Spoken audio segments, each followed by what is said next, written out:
विद्यार्थियों, हम पढ़ रहे थे अपने कक्षा 10 का जो सेकंड पार्ट है मानव तंत्र, उसके पहले टॉपिक पाचन तंत्र के बारे में। तो इससे पहले वाला जो फर्स्ट वीडियो था लेसन सेकंड का, उसमें हमने पाचन तंत्र और उस पार्ट के कुछ उसमें परिचय पढ़ा था। आज अपन पढ़ रहे हैं अपने पाचन तंत्र के जो उसका विस्तृत अध्ययन करने जा रहे हैं। तो सबसे पहले अपन पाचन तंत्र का नामांकित चित्र बनाएंगे। कई बार परीक्षा में ये पूछा जाता है कि पाचन तंत्र का आप नामांकित चित्र बनाइए। तो पाचन तंत्र में तंत्र है, इसलिए ये कई अंगों से मिलकर बना हुआ है। तो हम देखेंगे इसका चित्र कैसा होता है। तो आप इस तरह से चित्र को बना सकते हैं। तो देखिए, एक हमारा जो पाचन तंत्र है वो मुख से प्रारंभ होता है और गुदा तक पाया जाता है। तो इस पूरा का पूरा पाचन तंत्र एक नली के समान होता है। तो हम इसको ड्रॉ करके देखेंगे। तो देखिए, जैसे ये हमारा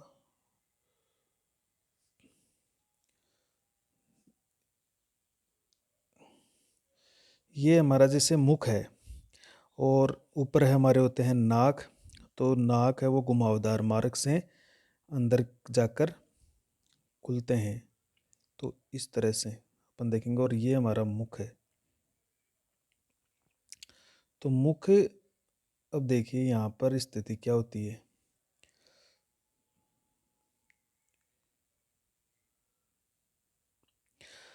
ये हमारे नाक है, नाक के अंदर से नासा गुहा होती है और ये नाक का जो रास्ता अंदर की तरफ जाता है और मुख का जो रास्ता अंदर की तरफ जाता है वो दोनों आगे जाकर एक जगह मिल जाते हैं।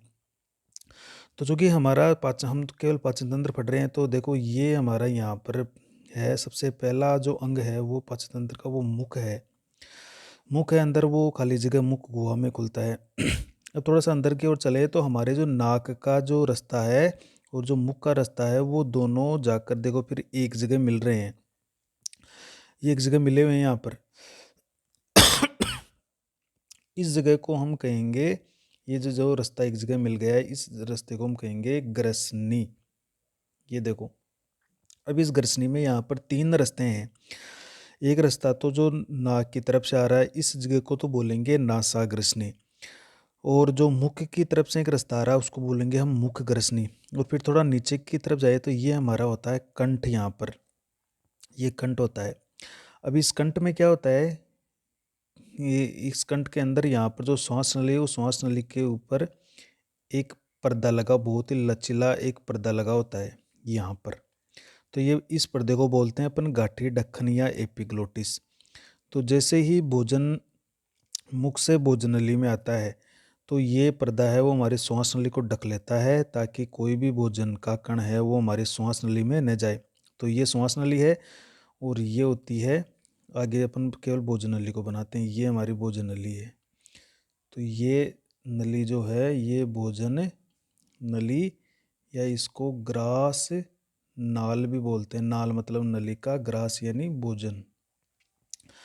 तो ये यहाँ पर देखो, इस कंठ के अंदर एक बहुत ही लचीला एक ढक्कन लगा होता है जिसको गाठी ढक्कन या एपीग्लोटिस बोलते हैं। ये ट्रिपिक पुलिसमैन की तरह काम करता है कि जैसे हमारे ये हमारी श्वास नली है, ये जो दिख रही है इसमें हवा आ रही है और ये हमारी भोजन नली है। तो ये क्या करता है, ये गाठी ढक्कन ये हवा को बाहर जाने देता है। देखो, इस तरह से हवा को अंदर आने देता है। और कोई जब अपन भोजन करते हैं तो कोई भी भोजन का कण श्वास नली में प्रवेश नहीं करें तो उसको भी ये रोकता है। तो ये भोजन निगलते समय श्वास नली को बंद कर लेता है और जब हम बोलते हैं हवा फेफड़ों में अंदर आती है बाहर आती है तब ये ढक्कन खुल जाता है। तो ये तो होता है कि हम कहते हैं कि खाना खाते समय बोलना नहीं चाहिए। तो बोलेंगे तो क्या होगा कि फेफड़ों में से हवा बाहर की तरफ आएगी और इधर से भोजन आ रहा है, हवा बाहर की तरफ जा रही है। तो ये ढक्कन फिर ये डिसाइड नहीं कर पाता है कि मैं इस नली को बंद करूं या खोलूं। तो इसकी गतिविधि वो गड़बड़ा जाती है और हो सकता है कि कोई भोजन का कण है वो इस श्वास नली में प्रवेश कर जाए। और अगर एक छोटा सा भी कण श्वास नली में प्रवेश करता है तो किस तरह से हालत होती है वो सब का पता होता है। जोर से खांसी आती है और जो मुख के अंदर जो भी हमने खाया जो भरा वो सीधा बाहर की तरफ जाके गिरता है। तो एक अजीब कंडीशन हो जाती है इस टाइप से। तो अब अपन ये बिल्कुल ये निर्धारित करता है कि भोजन श्वास नली में नहीं जाए, श्वास नली में जाने से रोकता है ये गाठी ढक्कन। तो इसको हम क्या कहेंगे, ये है हमारा गाठी ढक्कन। तो ये हमारे भोजन को श्वास नली में जाने से रोकेगा, ये आप इसको ध्यान में रख लेना यहाँ पे। अब आती है हमारी भोजन नली। तो जैसे ये ढक्कन बंद हो गया, तो इस तरह से इसने बंद कर लिया, तो जो भोजन का कण भोजन है वो हमारी इस भोजन नली से होता हुआ हम निगल लेते हैं, और ये हमारा सीधा पहुंचता है आमाशय में। तो जो हमारा आमाशय है वो एक जे शेप संरचना होती है, इस तरह से। अंग्रेजी का जो जे शेप, ये अंग्रेजी का जो जे होता है उसकी तरह से हमारे आमाशय की संरचना होती है। एक वाल यहाँ पर लगा होता है, जैसे ये हमारे भोजन नली, ये जब हम इसको कहेंगे, ये जो आपको जे आकृति का थैली जैसी संरचना दिख रहा है, इसको हम कहेंगे आमाशय, या इसको आप नॉर्मली पेट कहते हैं। तो एक वाल तो देखो भोजन नली और आमाशय के बीच लगा हुआ है, एक ये वाल लगा हुआ है कि एक बार भोजन हमारे आमाशय में आ जाता है तो इसको वापस भोजन नली में जाने से ये रोकता है। लेकिन जैसे उल्टी होती है तब तो ये खुल जाता है। तो ये जो वाल है, इस वाल को क्या बोलते हैं, इसको बोलेंगे अपन ग्रास नली का अवरोधनी, ग्रास नली का अवरोधनी, हिंदी में लिख रहा हूँ मैं इसको। और ये हमारा आमाशय है, इस आमाशय के अंदर कई प्रकार की ग्रंथियाँ पाई जाती है, HCl अम्ल भरा हुआ होता है। तो इसके अंदर, इसके ऊपर मोटा चिकना आवरण होता है म्यूकस का, जिससे हमारा पेट है वो अम्ल से सुरक्षित रहता है। मिर्च मसाले जो अपन खाते हैं उनसे सुरक्षित रहता है, इस पर मोटा आवरण पाया जाता है इस तरह से। इसके अंदर भरा रहता है यहाँ पर HCl अम्ल, HCl अम्ल भरा रहता है, हाइड्रोक्लोरिक अम्ल। अब एक वाल यहाँ पर है, ये जो आप देख रहे हो ये नलिका नुमा संरचना, ये है हमारी छोटी आंत। ये छोटी आंत शुरू हो गई है। अब छोटी आंत आमाशय से जुड़ी रहती है, तो यहाँ पर भी एक वाल लगा हुआ है, इस वाल को हम कहेंगे जठर निर्गमी अवरोधनी। ये जो वाल है यहाँ पर, इस वाल को हम कहेंगे जठर, जठर का मतलब पेट ही होता है, जठर निर्गमीय अवरोधिनी। मतलब ये तो ग्रास नली का अवरोध नहीं होगी, ग्रास नली का अवरोध करता है, ये वापस भोजन ग्रास नली में नहीं जाएगा। ये जठर निर्गमी अवरोध नहीं, मतलब जठर यानी पेट से कोई निर्गम हो गया, यानी कोई भोजन निकल कर छोटे हाथ में चला गया, तो छोटे हाथ में चला गया तो वो वापस से कभी भी आमाशय में वापस नहीं आएगा। ये वाल है वो बंद हो जाएगा, जैसे भोजन छोटे हाथ में पहुंचेगा ये वाल बंद हो जाता है। अब बात करते हैं अपन, थोड़ा नीचे की तरफ चलते हैं कि यहाँ पर होता है ये हमारी बड़ी आंत। देखो एक बार बड़ी आंत को बना लेते हैं, ये है हमारी बड़ी आंत।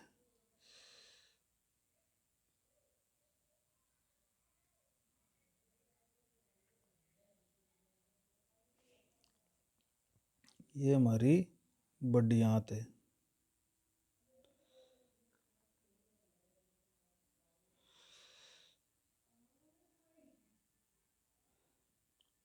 इस तरह से, और यहाँ पर ये बड़ी आंत है, इसके नीचे से ये छोटी आंत आएंगी, फिर ये छोटी आंत है वो यहाँ कुंडलित होती है, देखो इस तरह से फोल्ड होकर पड़ी रहती है, और लास्ट में इसका सिरा है वो बड़ी आंत से जुड़ जाता है। तो ये हमारी जो, ये हमारी छोटी आंत यहाँ इसके बीच में पड़ी हुई है, ये है हमारी बड़ी आंत।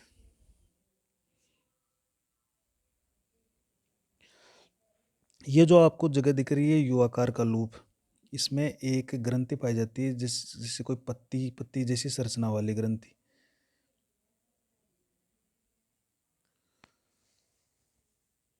ये ग्रंथि है।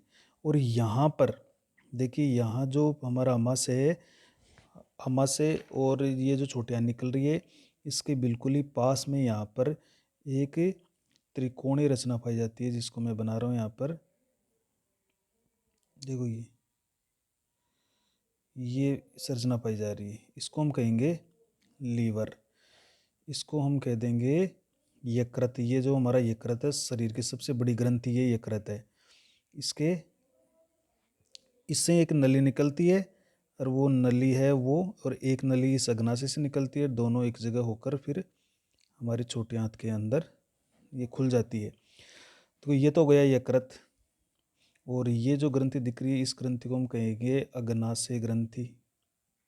ये जो अग्नाशय रस लाएगी, दोनों एक जगह मिलकर ही छोटी आंत में यहाँ पर ये अपना रस डालेगी।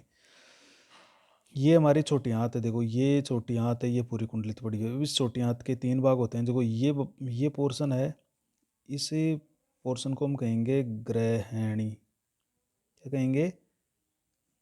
ग्रहणी। दूसरा जो इसका पार्ट है, इस बीच वाला पार्ट, इसको हम कहेंगे अग्र सुदांत्र। और जो इसका जो ये अंतिम पार्ट है जो बड़ी आंत से जुड़ रहा है, इसको बोलेंगे अपन सुदांत्र। तो ये तीनों पार्ट किसके हैं? छोटी आंत के। ये हम इसे कहते हैं हम छोटी आंत। मतलब ये हम ये कह सकते हैं कि हमारी छोटी आंत के 3 भाग हो गए, ग्रहणी, अग्र सुदांत्र और सुदांत्र। जो ये आपको छोटा सा यू आकार का पार्ट दिख रहा है, इसको ग्रहणी कहते हैं। इस ग्रहणी में देखो यकृत और अग्नाशय रस अपना रस डालेंगे। फिर जो बड़ा पार्ट है उसको हम कहेंगे कुंडलित पड़ा हुआ है, इसको बोलेंगे अग्र सुदांत्र। और अंतिम जो पार्ट है छोटा, उसको सुदांत्र बोलेंगे। ये सुदांत्र देखो बड़ी आंत से जुड़ रहा है। अब जहाँ से यहाँ बड़ी आंत छुट्टियाँ जुड़ती है, यहाँ पर एक अंगुली की जैसी संरचना पाई जाती है। ये तो हमारी छोटी आंत हो गई। अब करते हैं बड़ी आंत की बात। जो बड़ी आंत में क्या क्या होते हैं, देखो बड़ी आंत जहाँ छोटी आंत से जुड़ती है, इस भाग को कहते हैं, ये भाग इसको बोलते हैं अंधनाल। अंधनाल या अंग्रेजी में इसको कहते हैं सिक्कम। और बाकी का जो ये भाग आपको दिख रहा है, ये कहलाता है वर्दांतर या कोलन कहेंगे इसको। अभी इसके 3 पार्ट हो गए। देखो ये जो पार्ट है, ये जो ऊपर की तरफ चढ़ रहा है, इसको बोलेंगे आरोही वृहदांतर। ये जो पार्ट आपको दिख रहा है, ये जो इस तरह से वापस अड्डा हो रहा है यानी अनुप्रस्थ रूप से, इसको बोलेंगे अनुप्रस्थ वृहदांतर। फिर देखो ये बड़ी आंत एक बार ऊपर चढ़ रही है, फिर वापस इस तरह से अनुप्रस्थ रूप से हो रही है, फिर वापस नीचे आ रही है। इस नीचे वाले पार्ट को बोलेंगे अवरोही वृदांतर। अवरोही वृदांतर। और इसका लास्ट का पार्ट जो देखो ये एस आकृति का है, इसको बोलेंगे मलाशय। मलाशय। तो ये जो सारे पार्ट है ये बड़ी आंत के पार्ट है। ये सभी, ये हमारी बड़ी आंत। देखो बड़ी आंत के पार्ट हो गए, 3 पार्ट है वैसे, सिक्कम, अंधनाल, फिर वर्दांत्र। वर्दांत्र 3 तरीके के हैं, आरोही, अनुप्रस्थ और अवरोही। और लास्ट पार्ट है इसका मलाशय।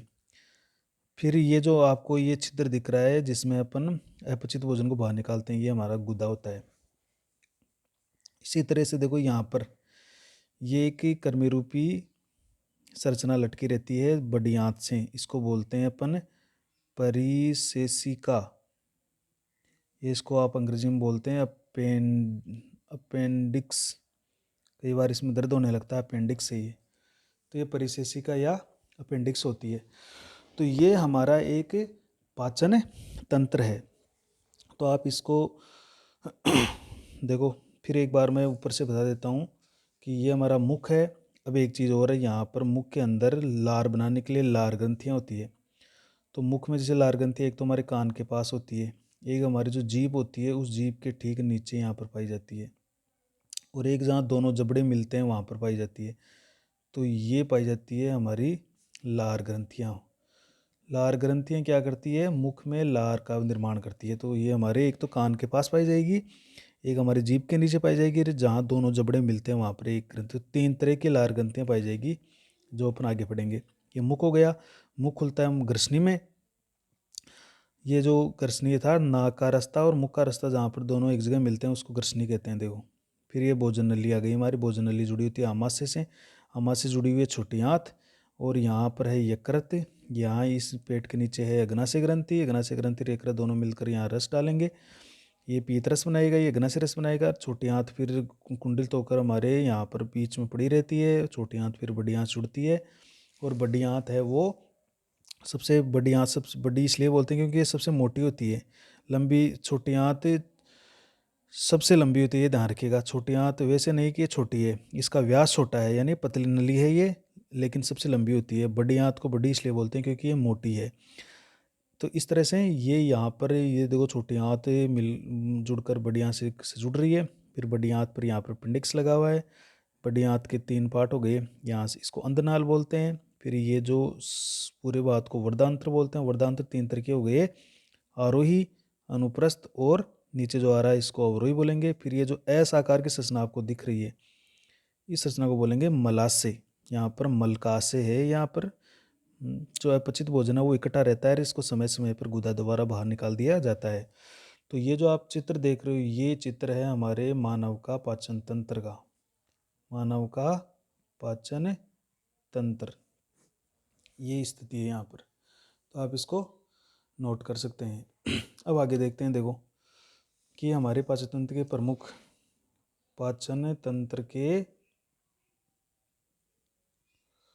प्रमुख अंग कौन कौन से हो गए। तो देखो सबसे पहला हमने क्या देखा, मुख। मुख आगे जाकर नाक और मुख का रास्ता कहाँ खुल रहा है, ग्रसनी में।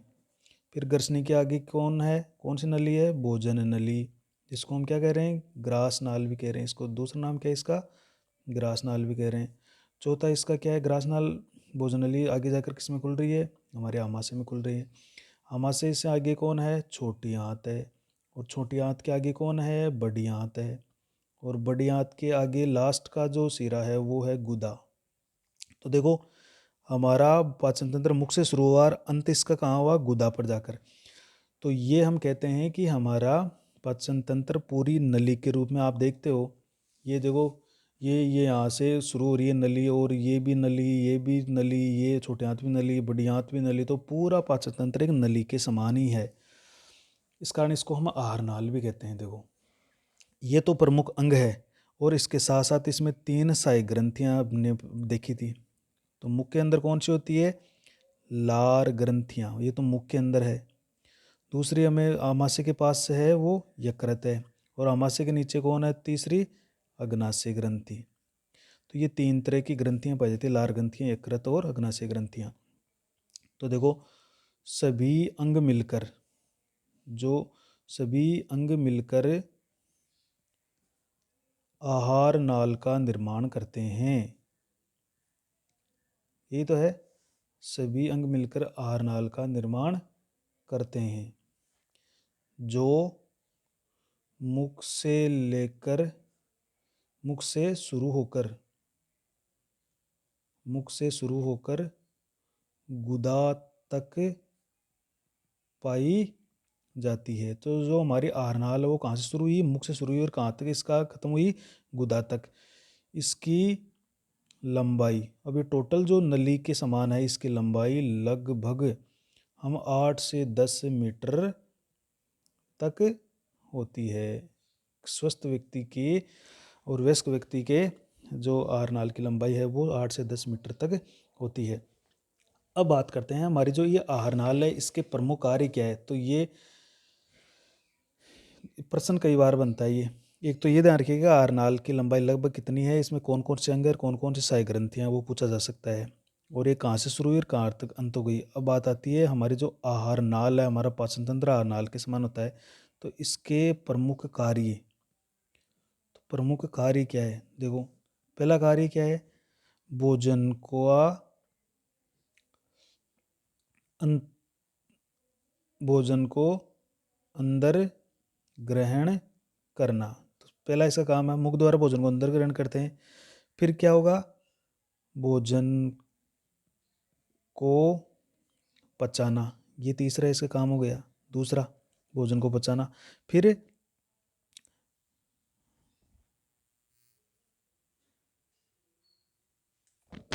तो दूसरा कार्य हो गया इसका भोजन को पचाना। तो तीसरा कार्य हम ले लेते हैं, जो पचा हुआ भोजन है, पचा हुआ भोजन का अवशोषण करना, ये इसका तीसरा कार्य हो गया। और चौथा कार्य ये होता है अपचित भोजन, अपचित व अवशोषित नहीं होने वाले भोजन को शरीर से बाहर निकालना, शरीर से बाहर निकालना, ये इसका चौथा कार्य है। तो 4 प्रमुख कार्य हैं। भोजन को अंदर ले लेना उसको मुख की सहायता से, फिर भोजन को पचा लेना और पचे हुए भोजन का अवशोषण कर लेना, और अपचित जो भोजन अवशोषित नहीं हो उसको शरीर से बाहर निकाल देना। तो ये काम लगातार होता रहेगा। अब हम एक एक अंग लेंगे और उस अंगों को पढ़ेंगे। तो नेक्स्ट वीडियो में हम मुख से शुरू करेंगे और फिर अपन सारे अंगों को पढ़ते जाएंगे।